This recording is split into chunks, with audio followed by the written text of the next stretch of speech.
Yes, very good. Fantastic. Okay, so let me just give you an introduction about you. So this is Paola Royal, who I met, gosh, how many years ago? Oh God, it's a long time, isn't it? It's about 9 years, maybe. It's Yep. quite a while. Quite a Yep. while. Yeah, we were doing some networking in the Southwest where I was living at the time and still do live for part of the year. And and I just loved Paola because she was this vibrancy about her and this energy about her. And then, I went on to find out that she is, in fact, a mindset mentor. She's a nutritional therapist. She has a diploma in physiotherapy. She's worked in the medical sector. She's fascinated with human beings, and the interconnectivity of the physical body and the universal mind has led her into the work that she's doing today, which she's going to talk about as we go along. She's worked in emotional freedom techniques. She's been training in the 3 principles paradigm, which I think she may tell you a little bit about. She's been a facilitator for 8 years and brings a wealth of experience to her work with her clients. And she says that the new paradigm fundamentally changed her understanding of how the body and mind work together. And there's an innate intelligence already within us, which already guides us to mental well-being and clarity. And she's also an author. She's written a book called The Inner Game of Food and Diet. And the title of Paola's talk today is Set Yourself Free to Create Beautiful Relationships. So I think with that, Paola, I'm going to hand it over to you and let you just take it away. Oh, thank you. So first of all, thank you so much for inviting me here. It's really a pleasure to be a part of this summit, and I think you will get wonderful, wonderful speakers here, what I saw, and it's going to be an incredible, useful, and amazing event for you to take away. And who knows, maybe you find something new for you in your life. So before I start, I can see a lot of people just having their Zoom screen covered. And you know what? I don't really care in what part of the world you are. If you sit in your pajamas, if your hair is upside down or straight up into the air, I really invite you. I would really like to speak to people and not only to thank you. Thank you, everyone. Thank you, thank you, thank you. It's really wonderful. Thank you. Really, I so don't care how you look, where you are, how your room is. You can be in the biggest mess. Just if you're eating, if you're drinking, just turn your thingy on, your Zoom thing on, and do this together, all of us. So I'm just like you, a human being, and my passion is to all over the years. So I work with clients since the age of 18. And my passion is really to empower you to live the life you want to live. I don't give you any techniques, but I show you or give you a better understanding about yourself. So I invite you today to put everything aside what you think you already know. And maybe through that, you're going to hear something, just maybe something new to you. I'm talking not here about mindfulness, NLP, or any other technique. I'm talking here about a fundamental pre-existing understanding of how your moment-to-moment experience is created, how you function. It's like gravity, when you throw an apple up, you just know it's going to come down, but there is a mathematical equation behind that. We never had that in psychology, but now the last 50 years, we have a fundamental logic of how our moment-to-moment experience is created. And I just ask you, put your intellect to the side and just listen. And something will be woken up, which is already in you. So Lorrayn already explained what I did for living, and you can find out more over healthy living at healthylivingwithpaolaroyal.co.uk, so you can look me up there. And I want to go into relationships, and that's what this summit is all about, removing the block of intimacy. So that goes into relationship, the relationship you have with yourself most of all, and also the relationship you live with other people. So I tell you first a little bit about myself. So I just thought about it before, and I thought, when I was really young, I was really looking out for guys who looked a certain way, and they needed to be fitting into my structure of my concept of how I see men. And over the years, I noticed they were actually always the one where I fall short and where I actually didn't have very great relationships with. And then somehow something changed in me, and I started to attract different kind of men. And I looked at something different in a man. And so I was married. So like you can hear, I'm not English, I'm German. I lived longer in Switzerland than in Germany. And now I'm in the UK. I live in Devon, in beautiful Butley Salterton in Devon. But I'm on my way moving back to Switzerland in the autumn. And I'm now married the second time. So I split up from my first husband when my son, who is now 23, when he was 3. And I lived with him for 7 years on my own. And I lived in the Swiss mountains. You really can imagine, like a little Heidi village, 74 people living there, really cute village where it only went up or it went down. When my son was playing football and he lost the ball, it was rolling down the hill and it was gone. And I thought I dated online a little bit, but that never worked. And I just thought, okay, fine, I'm done with this. And I'm just content in myself. I started to be content in myself. And I just thought, you know what? I'm just sitting here in my little village, in my herb garden, and the youngsters will come to me when I'm turning old.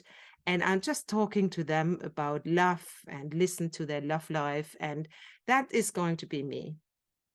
And then out of the blue, in this little Heidi village, turned up an Englishman, another Englishman. My son's father is English, and he was English too.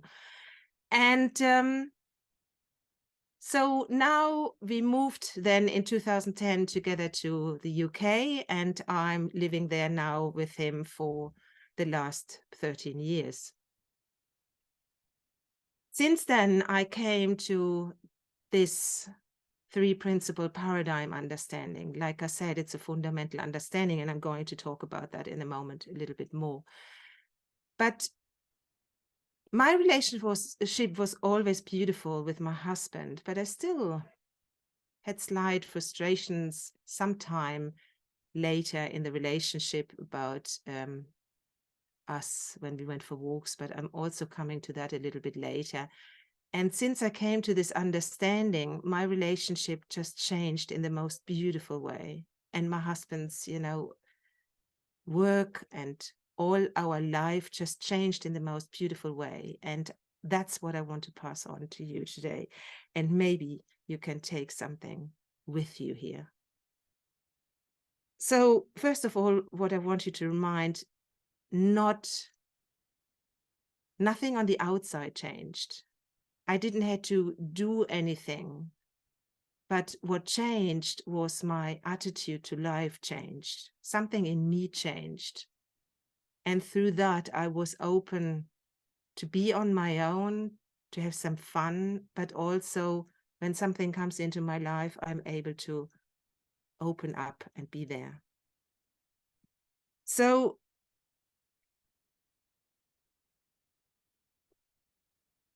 to let you know, it's not people, it's not circumstances, it's not events, that are responsible for the way you feel. It's thought you're having about that.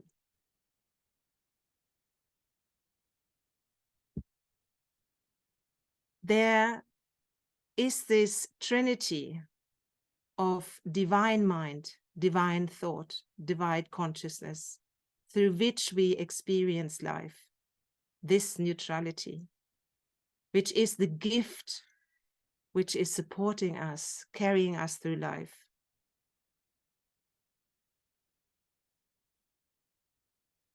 Depending how we use these gifts, that's how we see life. We live in this psychological experience. And when we take this neutrality and take it being personal, that's when our suffering can start. So when I think insecure thinking, I show up as an insecure person.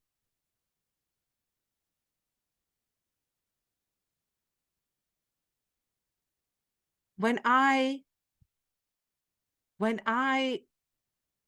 feel life is hard, that's how I show up. You know, when you go, for example, and you play sport, you play tennis or a game of football or something, and you're just absolutely rubbish that day. And then you have a real go over yourself and you just say, come on, I can do this. I really can do this. And then you turn around and you go back in the game and you just show up differently. You haven't changed, but your attitude, your thinking has changed.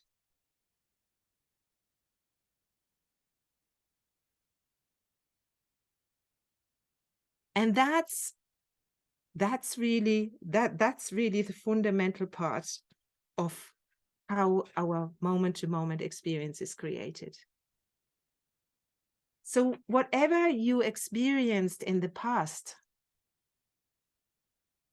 it is kept alive and traveling with you over time and space into this moment by a thought.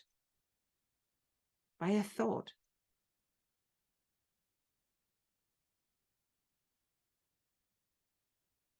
So I can go through my life and carrying a big rucksack on my back, climbing up that mountain of life, feeling that heavy rucksack on my back. Or I can see that I don't need to carry that rucksack. And because I'm a human being, I forget. But when I know, or once know, that I don't need to carry that rucksack with me, then I can be reminded when life gets hard, I can let go of that rucksack. I don't need to carry it.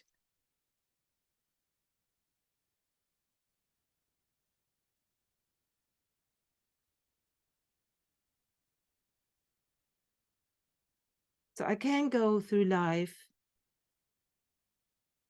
and suffer because life seems very hard and I take life very personal.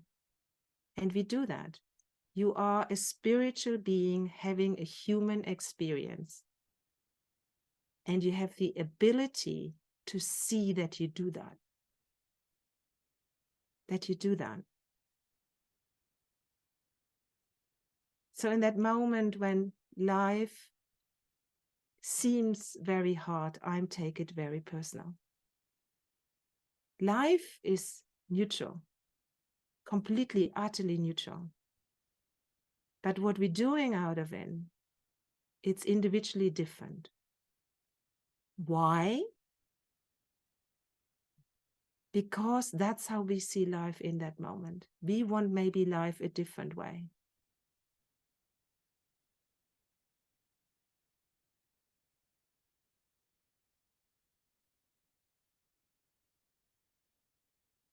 So For example, when I would ask you, oh, yeah, that's a good idea. Just when you look at my background here, yeah. And some of you think, well, I really don't like that. That's really rubbish. And anyway, the writing up on this side is a bit small. And, what did she do? And others look at it and think, oh, that's really nice. I really like that. That's because that's how you see life. And it's individually for each and every one of us. I cannot think like you. You cannot think like me. I can try to think like you. But it would be a little bit arrogant to think to know what you're thinking.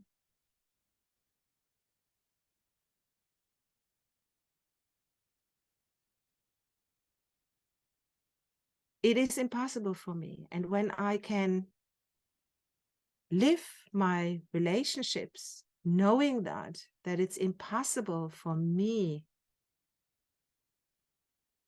to think the same way as anyone else, it starts to look a little bit different. So I give you an example out of my life. So like, when you are in a relationship, in the beginning, you go in a relationship and you have pink glasses on, right? Or you have a different saying of that in English. I think it's pink tinted or something, my husband said. It's you got pink glasses on, so you'd only see what you want to see in a person. And then suddenly our personal thinking comes into the way. And we suddenly, and especially us women, we're quite good in that, to see always what's going on, what we don't like with the men. It's like, oh, he's doing that and he should do that. And yeah, we quite good with that. I don't know why men are slightly different in that way. Most of the men, they're a little bit more relaxed with that, isn't it? Anyway, so when I was further in our relationship, there came the story with the toothpaste, like you all know, probably. Is it really, when we argue, it's normally about really little things. And that is that we take life very personal. So there comes a story in with the toothpaste. So one day I went into the bathroom. My husband always put the toothpaste the wrong way round for me. You see, for me, the wrong way round. And put, because we had all the other toothbrushes, the electric toothbrushes in there. And it was always, when it got to the end, the wrong way round. And I put it the right way round. Yeah, so to the end, to the bottom, so it could flow down. So I can just open it and just press it, and then all is good. Right. But because I know he cannot think like me and I cannot think like him, I wasn't angry about it, but I was curious. I was curious. I was really, really curious what his logic was behind doing that. So one evening, after playing that game with my husband, always the one way around, the other way around, I went into the bedroom. My husband was already in bed, and I went with the toothpaste and I just said to him, so what's your logic about that? And he said, well, the electric toothbrushes take on so much space. So when I put it with the ending down, the toothbrushes don't really go in properly. And I said, wow, this is really logic. Makes complete utter sense, right? And so now then I explained what my logic was. And then the game turned around that we actually tried to make it for the other person. He sees it that way and I see it that way. And so we sometimes just said, okay, fine. So the attitude completely changed. And with love, I sometimes left it that way because it's completely logic what he said. And he did the other way because that was completely logic. A client of mine, she was telling me how annoyed she was about her husband because he just could never clean under the toaster. He could never lift up the toaster and clean underneath it. And I said to her, well, what is it what he gets annoyed about? What you're not doing? So you see, so when we can start to see, I cannot think like you, and you cannot think like me. I live in my thought-created reality. You live in your thought-created reality. So as much as I want to try to think like the other person, it's not possible. But in that moment, I can see that the conversation completely changes.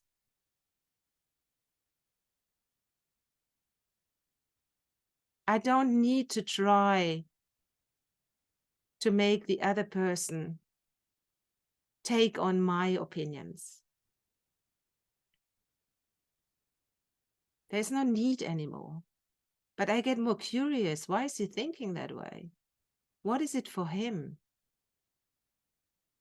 Life is totally, totally neutral. It is whatever you're creating that is giving you reality. You live totally in your psychological experience, how you see life. And however you use that gift of divine mind, thought, consciousness, and don't be hung up about the words. How you see life, that is giving you experience. You have the paintbrush in your hand to paint the life you want to live. It all starts with you.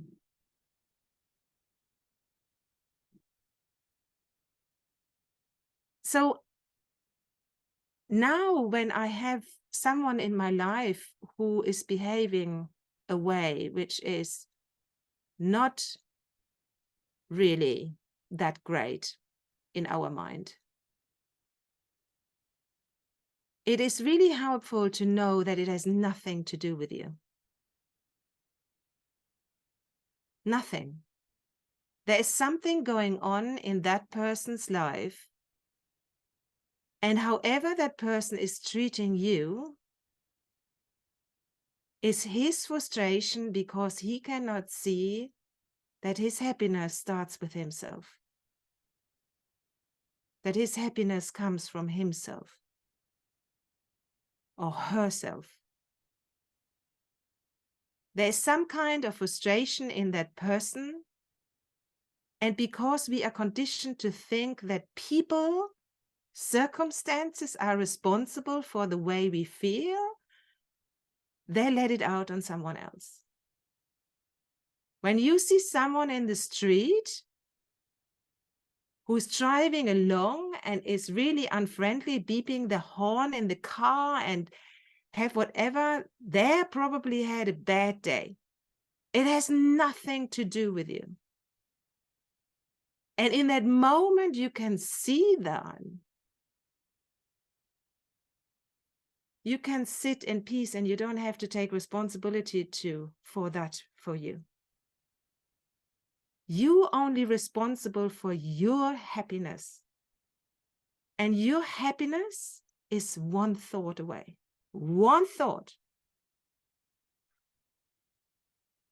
Like I said before, when I turn up or when I feel insecure, I turn up as an insecure person. You know, when you go in the morning out in the street and everybody's friendly and you just think, well, the world is really great. It's not them. It's the way you see life in that moment.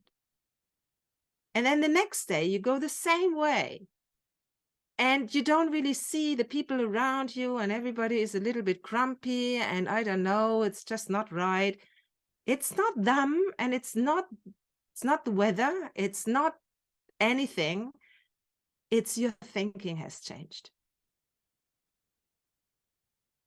Now you don't need to change your thinking. You cannot change your thinking. You got like what, 58,000 thoughts a day. You cannot change your thinking, and you don't need to do anything with passing thought, but to know it will change. I'm grumpy in the moment, but there's nothing for me to do because I know I can sit in my uncomfortable feeling and it's going to go, it's going to pass. It's going to be something else. I had in a group I'm running, I had a woman who was 3 years clinical depressed. And then she came to this understanding. And she found out that actually this 3 years, she was not clinical depressed all the time. There were moments where she had joy. There were moments where she was laughing. There were moments where she was content. So it's not a constant. We just keep looking out for that moments where we don't feel right. Because our aim as human beings is always that we think we need to feel up there. We need to be happy constantly.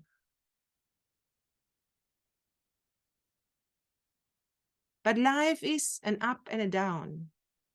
The question is, how personal do I take it? You cannot stop it. You know, there are potholes in the street. There are potholes in the street, and you will not stop it. But when I go and drive my car, every time I get surprised by these potholes, life is difficult. But when I know there are bumps in the road, then, oops, oh yeah, okay, fine, and I can take it, but I go on. I get caught up, but I can get on with life.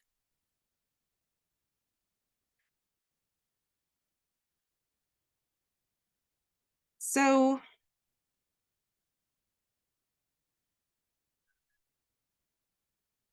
I'm just seeing what I want to talk about in the end is, how about when you out there and you feel you are done with relationships? That's so done. That's so over for you. I had so many bad experiences.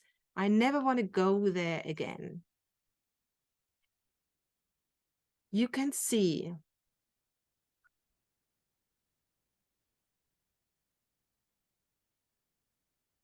that that was that. And now is now. And you cannot find happiness in another person. So Paolo, there is somebody has just made a comment in the chat, which I thought maybe I could read to you. Maybe you can respond to it. Is that okay?